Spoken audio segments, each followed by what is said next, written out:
Olá, pessoal. Meu nome é Maria Eduarda Souza Santos. Eu faço mestrado na Universidade Estadual do Piauí e hoje eu vou apresentar para vocês o meu trabalho, que tem como título Práticas Multiletradas em Livros de Português como Língua Estrangeira: As Dimensões do Conhecimento em Atividades de Leitura Imagética.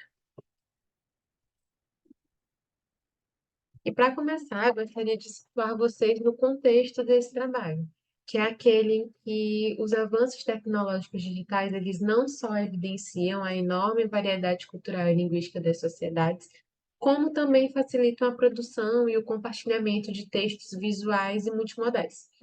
E o que acontece é que foi exatamente por essas duas razões que lá em 1996, os estudiosos do renomado New London Group propuseram a pedagogia dos multiletramentos, que, para Lancashire e Nobel, demandam o desenvolvimento de três dimensões do conhecimento: a operacional, a crítica e a cultural. Então, considerando isso, a pesquisa ela questiona, de maneira geral, se um livro didático utilizado em práticas de ensino-aprendizagem de português como língua estrangeira está em consonância com as propostas dessa pedagogia dos multiletramentos. Então, é por isso que o objetivo geral desse estudo é investigar três atividades de leitura imagética do livro Brasil Intercultural na ótica dos multiletramentos, buscando compreender como as dimensões do conhecimento são promovidas em seu desenvolvimento. E mais especificamente, né, descrever o tema e a articulação multimodal das três atividades, assim como identificar a presença das dimensões do conhecimento ao longo do desenvolvimento dos exercícios propostos. Então, para desenvolver esse trabalho, nós nos baseamos em três teorias principais. A primeira delas foi a noção de multiletramentos, que, como eu já disse anteriormente, né, foi um termo cunhado por um grupo de estudiosos chamados de New London Group. E, de acordo com Rojo, os multiletramentos, eles advogam pela adição de dois pressupostos multi em práticas de ensino-aprendizagem. O primeiro deles envolve considerar a variedade linguística e cultural presentes na construção de significados nas mais diferentes situações, seja ela pessoal, profissional, cívica e por aí vai. E o segundo, por outro lado, envolve reconhecer o potencial de significação dos diversos modos semióticos que podem compor textos multimodais. E aí, para que isso seja possível, o Lancashire e Nobel, eles afirmam que é necessário promover o desenvolvimento de três dimensões do conhecimento. A primeira delas é a operacional, e ela envolve exatamente conhecer os métodos, as técnicas, as ferramentas, as estratégias para usar determinado código, seja ele verbal ou visual. Mas também ser capaz de ler e produzir textos localizados nos mais variados contextos.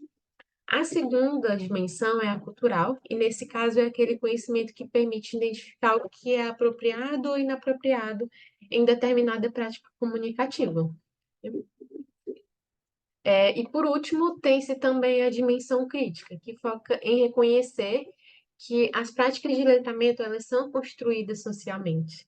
Então, consequentemente, elas vão expressar valores, regras, padrões, perspectivas. Então, é exatamente sobre preparar o estudante de línguas para essas questões também, né?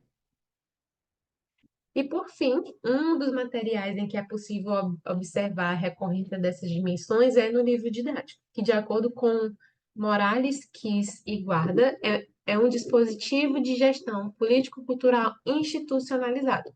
Então, é um material que apresenta diversos conteúdos esquematizados a serem trabalhados com o aluno a cada etapa da educação dele, né? E para Torres Neto, o desenvolvimento de conhecimentos sociais, culturais, linguísticos por parte dos estudantes e também aquela promoção da percepção das diferenças sociais, raciais, de gênero, são aspectos fundamentais na constituição de um livro didático. Então, é exatamente por isso que, na perspectiva que a gente está inserida, ele pode se constituir como um meio que permite o desenvolvimento daqueles fatores propostos pela pedagogia dos multiletramentos. E aí, com base nessa fundamentação, agora é possível falar da metodologia que foi aplicada nesse trabalho. Em primeiro lugar, ela é classificada como qualitativa, descritiva e documental. E como fonte geral para desenvolver nessa investigação, o livro didático Brasil Intercultural, ele foi utilizado tanto por já ter sido usado em práticas pedagógicas anteriores, né, como também porque as suas três primeiras unidades estão disponíveis no site da própria editora. Então, a gente pode acessar, pode, né, conhecer o material. Foi por esse motivo que ele foi escolhido. Dentro do livro didático, o corpus especificamente corresponde a três atividades de leitura imagética, especificamente aquelas que abrem a unidade. E aí, por que leitura imagética? Exatamente porque nesse mundo multiletrado que a gente está vivendo, as imagens elas estão cada vez mais presentes. E saber como ler, interpretar, produzir essas imagens é muito importante para que a gente possa participar das práticas, né, de leitura, de produção de textos do século XXI. E a abertura da unidade foi selecionada exatamente porque é um momento que já prepara o aluno para os temas e para os aspectos linguísticos que eles vão aprender mais na frente. Sabendo disso, o nosso estudo ele seguiu alguns procedimentos, especificamente baseado na análise documental de Bardan, né, que tem alguns passos específicos a ser seguido. Então, primeiro nós teve a familiarização com a teoria, depois a definição de critérios de seleção, depois a própria seleção do material e das atividades especificamente, a descrição das atividades, mas isso focado no tema e no conteúdo dela, e a articulação multimodal como um todo, seguido da identificação das dimensões do conhecimento e, finalmente, a reflexão final, né? A análise dos resultados e o apontamento das conclusões. Então, com tudo isso, é possível, então, falar sobre os resultados. E essa foi a primeira atividade analisada, né? E ela faz parte da primeira unidade, que tem como título Somos Muito. Como vocês podem ver, a página ela é composta majoritariamente por tons azuis e o branco aqui, né? E o azul ele está presente, desculpa, no cabeçalho, nas tabelas, nas tipografias.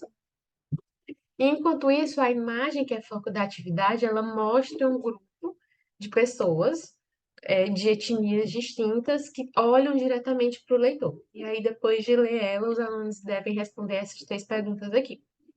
Na primeira pergunta, que questiona, em sua opinião, por que o artista Eduardo Cobra intitulou a imagem de Somos Muitos?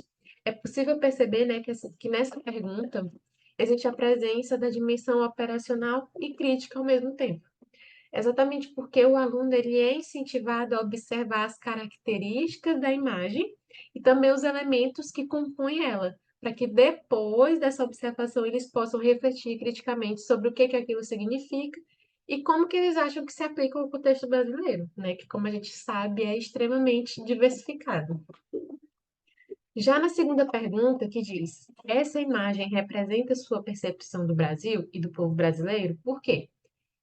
Nessa atividade, a dimensão trabalhada é de ordem cultural e crítica também, já que ela vai remeter a conhecimentos mais culturais e anteriores dos estudantes, e ao mesmo tempo ela solicita que eles reflitam sobre o porquê que eles possuem aquela crença, né? Então elas interagem mais uma vez, no caso, a cultural e a crítica.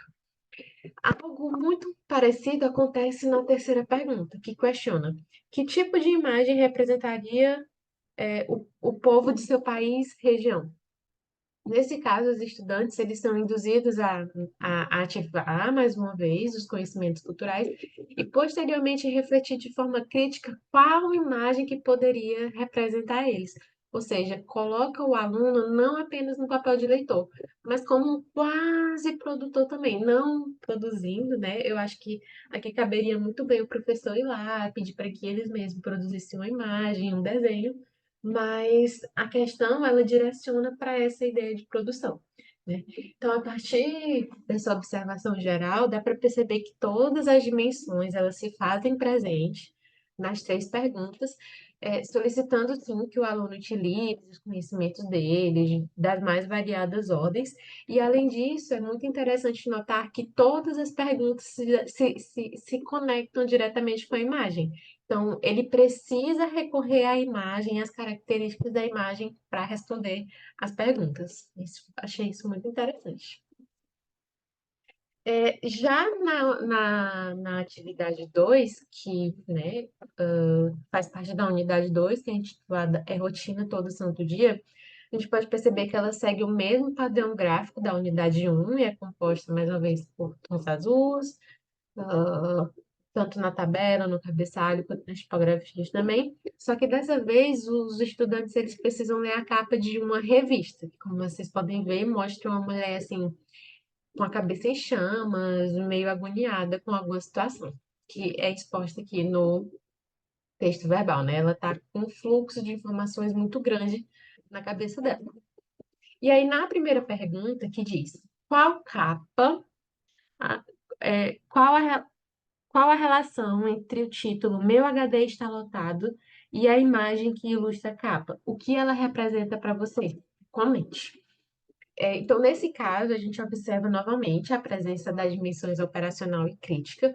Os alunos, eles precisam observar as características físicas da imagem e então apontar os significados, né? Mas não só estabelecendo relação entre o texto e a imagem, como também refletindo nos significados advindos das práticas pessoais deles.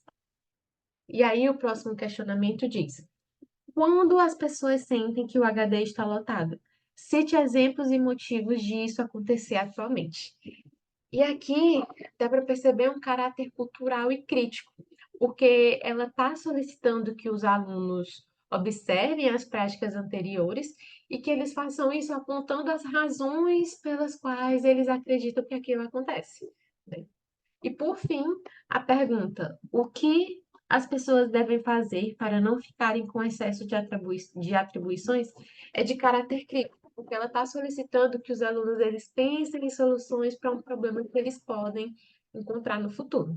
Então, a partir dessa observação dessas dimensões, a gente percebeu que todas elas estão presentes e, mais uma vez, os alunos desenvolvem esses conhecimentos, né? Mas, diferentemente da unidade anterior, o aluno ele só responde uma questão voltada para a imagem em si, enquanto as outras elas são mais focadas mesmo no tópico social. E por último, a unidade 3 ela tem como título Desapegue e também é composta por tons azuis no cabeçalho, nas tabelas, na tipografia e por aí vai. Nesse caso, os alunos eles precisam ler uma imagem que mostra pessoas que, nesse caso, desculpa, que nesse caso estão segurando formas de pagamento comuns aos seus países, né? Como o ouro, o cartão de crédito, o dinheiro online, o dinheiro físico, por aí vai. No caso das três primeiras perguntas, que dizem o que essas imagens têm em comum? O que o influenciou a fazer essa associação? Explique. Segunda, se você pudesse escolher um tema para sintetizar a imagem, qual seria? E a terceira, levando em consideração o tema que você propõe, que outra imagem você adicionaria? Então, nessas três perguntas é possível perceber a presença das dimensões operacionais e críticas, porque todas elas solicitam que os estudantes eles observem bem os aspectos composicionais, mas também pedem para que eles reflitam criticamente sobre as escolhas dele, né? Solicitando que eles pensem nas composições visuais deles, colocando eles como produtores e fazendo eles pensarem nas práticas anteriores. Então, dá para ver que elas ocorrem simultaneamente. E por fim, a última pergunta que diz: dentre as imagens apresentadas, quais representa algumas de suas práticas cotidianas? Comente. Então, nesse caso, é possível perceber que ela promove conhecimentos culturais, já que ela solicita o retorno a práticas anteriores e típicas do contexto cultural em que os alunos estão inseridos, né? Refletindo, tipo, influenciando eles a refletir no que é apropriado ou não.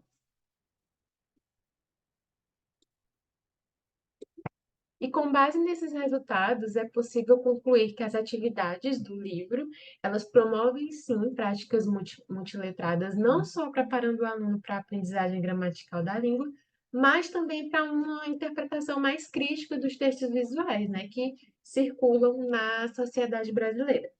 Então, baseado nisso, eu acredito que é muito importante continuar desenvolvendo pesquisas voltadas para esse tema, exatamente porque existem muitos materiais para serem explorados. E nesse caso aqui, dá para a gente pensar na inclusão da perspectiva dos alunos, como que eles se sentem fazendo essas atividades, ou até mesmo observar outros tipos de atividades, né, como as de produção textual.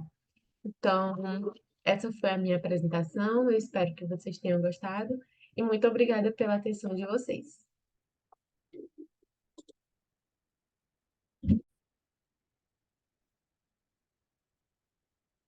Aqui estão algumas das referências e obrigada mais uma vez.